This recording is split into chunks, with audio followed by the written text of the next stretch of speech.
الله وبركاته.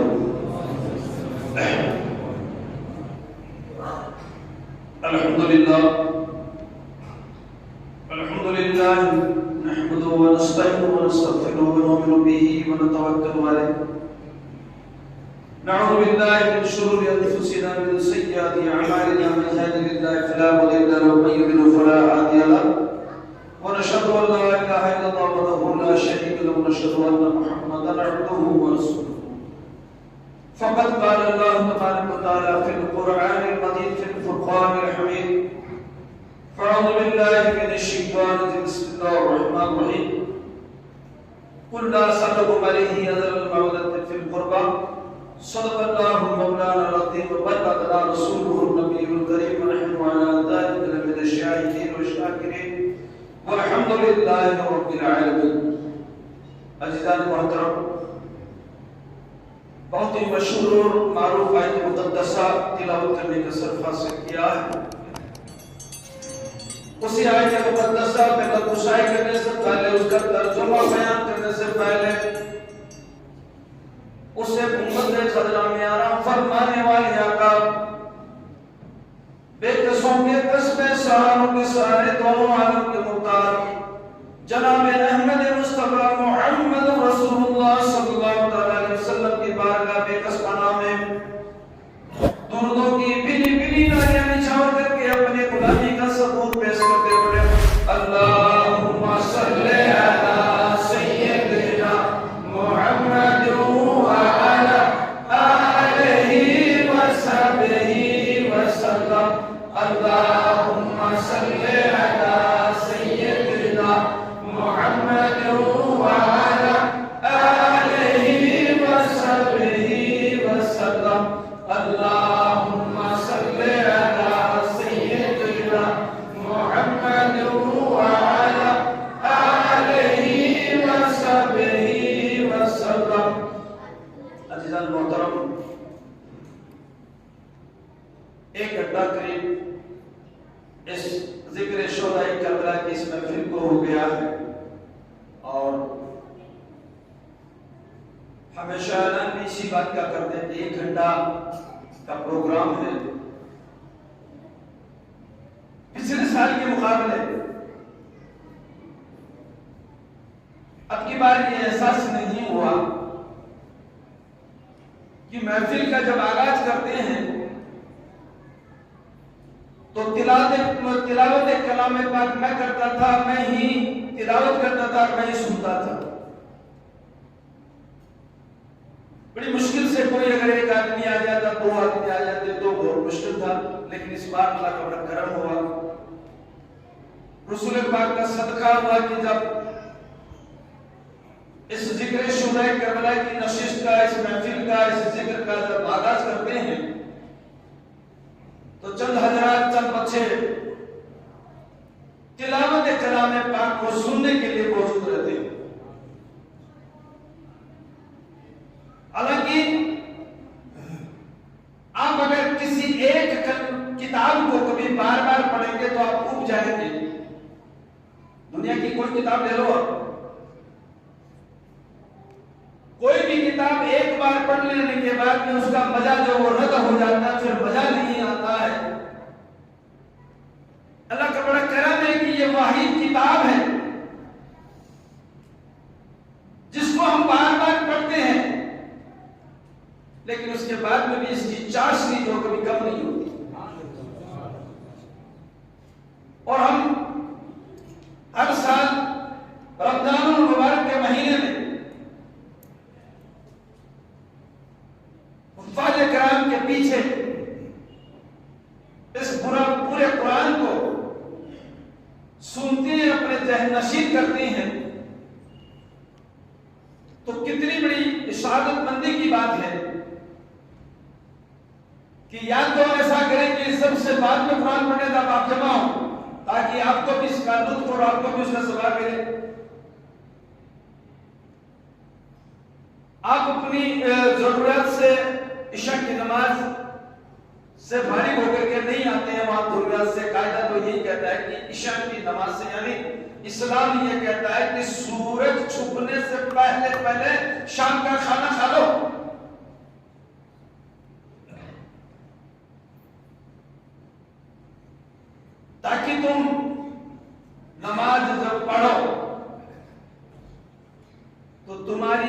صحت بن جائے، تم ہر بیماری سے محفوظ رہ جاؤ۔ عشاء کی نماز کے بعد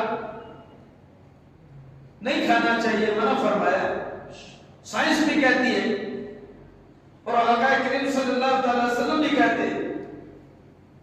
اور عشاء کی نماز جس کو یوں سمجھ لیجیے کثرت بھی انسان کی ہو جاتی ہے، جو آپ نے کھانا کھایا ہے وہ کھانا بھی چاروں طرف جو ہے وہ پچ جاتا ہے اور آپ کی صحت مندی بھی بناتا ہے۔ تو اس پہ غور کریں۔ اللہ تبارک و تعالیٰ آپ سب کو ذکر شہدائے کربلا میں جلد سے جلد آنے کی توفیق نصیب عطا فرمائے۔ بہرحال یہ ذکر شہدائے کربلا کی آج چھٹی نشست ہے۔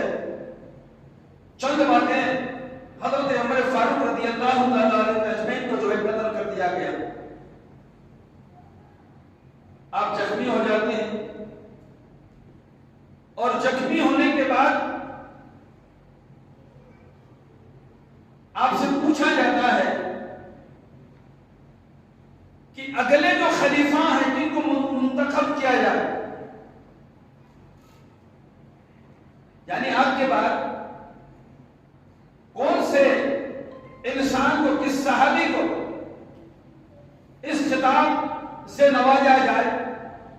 خلیفہ بنایا جائے۔ حضرت عمر فاروق نے فرمایا جو قرآن و حدیث کو مانتا ہو، اس پہ گامزن ہو، جو متقی ہو اور اللہ کے رسول صلی اللہ علیہ وسلم کے جو فیصلے اللہ کے رسول فرمایا کرتے تھے انہیں انصاف کے ساتھ نافذ کر سکے۔ اب تم حضرت عثمان غنی رضی اللہ تعالیٰ عنہ مجمعین ہے، حضرت علی کرم اللہ وجہہ الکریم ہے، حضرت طلحہ موجود ہیں، حضرت زبیر موجود ہیں، ان تمام میں سے جس کو تم منتخب کرنا چاہتے ہو اس منصب پہ، آپ لوگ مشورہ کر لیں۔ اس میں میرا لخت جگر عبداللہ بھی موجود رہے گا، لیکن وہ خلافت کا دعوے دار نہیں ہوگا، یعنی میرے لخت جگر کو جو ہے وہ خلافت نہیں سونپی جائے۔ عزیزان ملت اسلامیہ،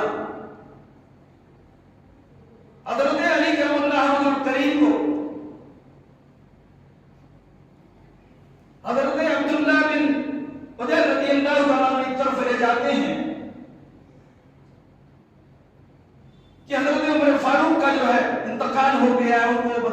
دفن کر دیا گیا ہے، 3 دن ہو گئے آج، تو کس کا انتخاب کیا جائے؟ کیا میں جس شخص کو انتخاب کروں کیا آپ اس شخص پہ جو ہے بیعت کریں گے؟ حضرت علی نے فرمایا بے شک مجھے کوئی اعتراض نہیں، جو آپ مناسب سمجھے۔ اور پھر اس کے بعد حضرت عثمان غنی رضی اللہ تعالیٰ عنہ مجمع کو لے جا کر کے بات کی جاتی ہے کہ اگر میں کسی کا انتخاب کرتا ہوں تو کیا آپ اس میں بیعت کرنے کے لیے تیار ہیں؟ تو انہوں نے کہا کہ میں تیار ہوں اس میں بیعت کرنے کے لیے۔ تو عزیزان ملت اسلامیہ، آخر حضرت عثمان غنی رضی اللہ تعالیٰ عنہ مجمعین کا انتخاب ہوتا ہے۔ آپ جب ایمان نہیں لائے تھے، یعنی عزیزان ملت اسلامیہ، آج ہم کتنے آزاد ہیں، کتنی آسانی کے ساتھ ہم نماز پڑھ لیتے ہیں، تقریریں کر لیتے ہیں، روزہ رکھ لیتے ہیں، حج کر لیتے ہیں، ٹھیک ہے کچھ مشکلیں وہ آتی ہیں، وہ الگ چیز ہے، لیکن ہمیں ہر چیز جو ہے بڑی آسانی سے مل گئی ہے، لیکن پھر بھی جو ہے ہم اس پہ گامزن ہونے کے لیے تیار نہیں۔ حضرت عثمان غنی رضی اللہ تعالیٰ عنہ مجمعین سخاوت کے معاملے میں بڑے مشہور تھے، اور حضرت ابوبکر صدیق رضی اللہ تعالیٰ عنہ مجمعین نے جب حضرت عثمان غنی رضی اللہ تعالیٰ عنہ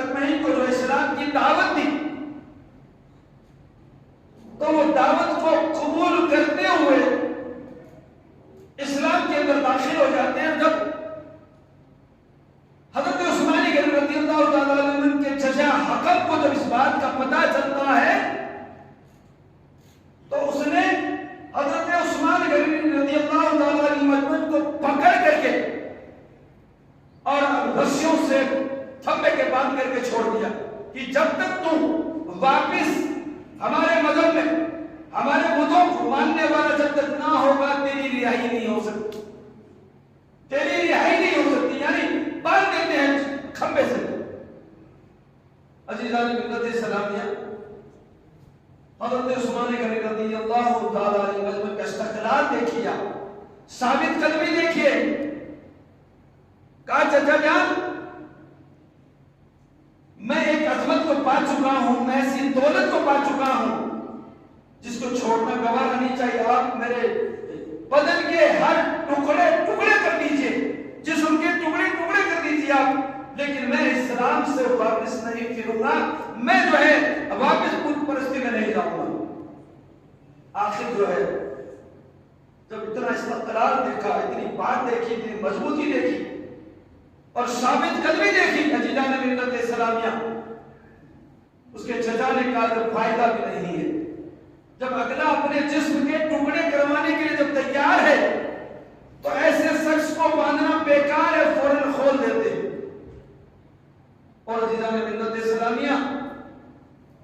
ان کی سخاوت کے چرچے سب سے پہلے جب ہجرت کر کے مدینہ المنورہ میں اللہ کے رسول صلی اللہ علیہ وسلم تشریف لاتے ہیں اور وہاں کیا دیکھتے ہیں کہ مدینہ المنورہ میں مدینہ سے قریب 4 کلومیٹر دور ایک کنواں ہے جس کو پیر کہتے ہیں، اس کنویں کا نام تھا پیر۔ پورے مدینے کے اندر کوئی میٹھا پانی نہیں اس کے علاوہ، اور وہ جب تک اس کی اجرت نہ لے لے، جیسے اس کا پیسہ نہ لے لے، اس کی قیمت نہ لے، کسی کو بھی پانی دینے کے لیے تیار نہیں تھا۔ حضرت عثمان غنی رضی اللہ تعالیٰ عنہ اجمعین سخاوت کے معاملے بڑے مشہور تھے۔ وہ جاتے ہیں اس کے پاس، یہودی کے پاس، کہتے ہیں کہ بھائی تم مجھے ایسا کر، مسلمانوں کے لیے تو آدھا کنواں جتنی تو قیمت چاہتا ہے اس قیمت کو میں ادا کر دوں گا، لیکن مسلمانوں کے حق میں ایک دن جو ہے تمہارے لوگ تو پانی بھریں گے اور دوسرے دن جو ہے ہمارے مسلمان مومن بھائی تو پانی بھریں گے۔ آخر فیصلہ ہو جاتا ہے اور 6 لاکھ دینار جو ہے آپ ادائی فرماتے ہیں، 6 لاکھ دینار اس پانی کے لیے۔ کنواں آ جاتا ہے، اب مسلمانوں کی طاقت، مسلمانوں کا جذبہ، اتنا پانی الیل کے لے جاتی ہے بھر بھر کر کے۔ اس یہودی نے سوچا کہ یہ جو میں نے قیمت لی ہے وہ کم ہے، پانی تو اتنا استعمال کرتے ہیں جس کی کوئی حد نہیں، سیما نہیں۔ تو اس نے کہا کہ میں تمہیں پانی اتنا نہیں بھرنے دوں گا۔ حضرت عثمان غنی رضی اللہ عنہ سے فرماتے ہیں کہ اگر تمہارے جو مسلمان اتنا پانی لے جاتے ہیں مجھ سے پار کرنے والے نے، اب چاہو تو تم ایسا کرو کہ 8 لاکھ دینار میں تم پورا کنواں خرید لو واپس کو، یہ آدھا جو اس کی قیمت 8 لاکھ روپے دے دو۔ عزیزان ملت اسلامیہ، پھر وہ فیصلہ ہوا اور حضرت عثمان غنی نے جو ہے 8 لاکھ دینار دے کر کے 8 لاکھ دینار دے کر کے وہ کنواں پورا کا پورا خرید کر کے مسلمانوں کو وقف کر دیا۔ اور جب انتقال ہوا عزیزان ملت اسلامیہ، حضرت عثمان غنی رضی اللہ تعالیٰ عنہ اجمعین کا وقت ہے، علاج نہیں، جنہوں نے کنواں خرید کر کے دیا انہیں کو جو ہے آخر میں جو ہے پانی میسر نہ ہوا۔ یہ رب کی مرضی ہے، رب جانتا بہتر۔ اور آپ ایسی شخصیت ہیں کہ حضرت آدم علیہ السلام تشریف سے لے کر کے اللہ کے رسول صلی اللہ علیہ وسلم تک جتنے بھی انبیاء مرسلین آئے ہیں، جتنے اور صحابہ کرام رضی اللہ تعالیٰ عنہ مجمعین آئے ہیں، ان سب میں ہو سکتا ہے کسی نے کسی نبی کی بیٹی سے نکاح کیا ہوگا، لیکن آپ اکیلے واحد ایسی شخصیت ہے کہ آپ نے ایک نبی کی، رسول کی، خاتم الانبیاء کی 2 بیٹیوں سے آپ نے نکاح فرمایا۔ اللہ کے رسول نے نبوت کا دعویٰ کرنے سے پہلے، اعلان کرنے سے پہلے آپ نے اپنی صاحبزادی رقیہ رضی اللہ تعالیٰ عنہ کا نکاح ان سے کر دیا تھا، جب وہ انتقال کر گئی تو دوسری لڑکی ام کلثوم کو جو ہے ان کا بھی جو نکاح اپنی بیٹی کا جو حضرت عثمان غنی رضی اللہ تعالیٰ عنہ، اس لیے ان کو ذوالنورین کہتے ہیں، یعنی دو نور والے۔ اللہ کی دو بیٹیاں حضرت عثمان غنی رضی اللہ تعالیٰ عنہ مجمعین کے جو ہے حصے میں آتی ہیں۔ اور عزیزان ملت اسلامیہ، حضرت عثمان غنی رضی اللہ تعالیٰ عنہ تو ایسی شخصیت ہے کہ ایک مرتبہ جنگ کا اعلان ہوتا ہے، اللہ کے رسول صلی اللہ علیہ وسلم صحابہ کرام رضی اللہ تعالیٰ عنہ مجمعین کو جمع فرماتے ہیں، اور جمع فرمانے کے بعد فرمایا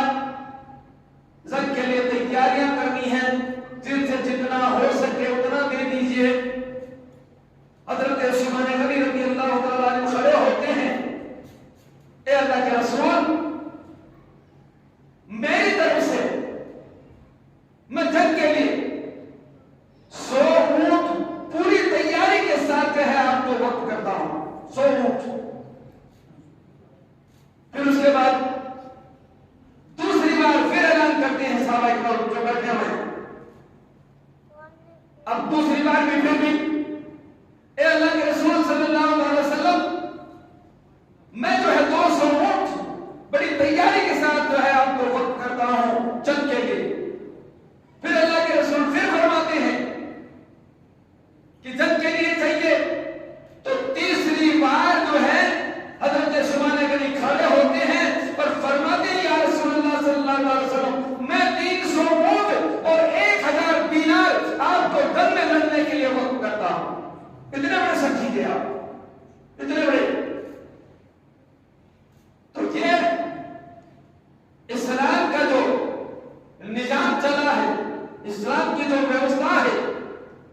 اسلام جو پھیلا دنیا کے اندر، جو لوگ مر مٹنے کے لیے تیار تھے، سب کچھ کرنے کے لیے تیار تھے، لیکن اسلام پہ کسی طرح کی کوئی آنچ انہوں نے کبھی آنے نہ دی۔ رب تبارک و تعالی ہمیں یہ قوت بخشے، یہ طاقت بخشے کہ اللہ تبارک و تعالی ہمیں اور آپ کو ان صحابہ کرام کی زندگی سے کچھ سبق لے کر کے، جو ہمارے کچھ غریب طبقے کے لوگ، جو ہمارے جو کمزور طبقہ ہے، ہمیشہ ان کی مدد کے لیے تیار رہنے کی توفیق نصیب عطا فرمائے۔ کہ کچھ بہت سے ایسے انسان کبھی کبھی بات چلتی ہے، یہ آج کا دور جو ہے وہ تعلیم کا دور ہے، اور جہاں ہم میٹنگوں میں جب چھپوں کی قوم کے پر جاتے ہیں تو لوگ یہ کہتے ہیں کہ کچھ بچے ایسے ہیں جو صرف پیسوں کی وجہ سے، ان کے پاس پیسہ نہیں ہوتا، ان کو فیس بھرنے کے لیے پیسہ نہیں ہوتا ہے تو وہ پڑھ نہیں پاتے ہیں۔ تو اگر ان کی مدد ہو جائے تو وہ لوگ بھی اونچائیوں کی جانب جائیں گے، اور وہ جو ہے اعلیٰ تعلیم حاصل کر کے کچھ عہدوں پہ فائز ہو جائیں گے۔ لیکن ہمارے اس معاشرے میں، ہمارے نظر سے صرف ماشاءاللہ کوئی بچہ جا کر کے آگے کی پڑھائی کرنے کی کوشش نہیں کی جاتی ہے۔ اگر کرے، اگر اس کی تمنا ہو تو ہم بھی جو ہے آپ سب سے کندھا سے کندھا ملا کر کے کوئی بالائی عروج کی طرف جانے، جو جا رہا بچہ تو پڑھنا چاہتا ہے، اعلیٰ تعلیم حاصل کرنا چاہتا ہے، تو انشاءاللہ العزیز ہم بھی جو ہے دعا کرتے ہیں اللہ تبارک و تعالیٰ کے بارگاہ میں، یقین دلاتے ہیں کہ اس میں کسی طرح کی کوئی کمی نہیں آنے دیں گے۔ اگر وہ چاہتا ہے کہ مجھے مدد کی ضرورت ہے تو اللہ تبارک و تعالیٰ ہمیں اور آپ کو بچپن کا نماز پڑھنے کی توفیق نصیب عطا فرمائے۔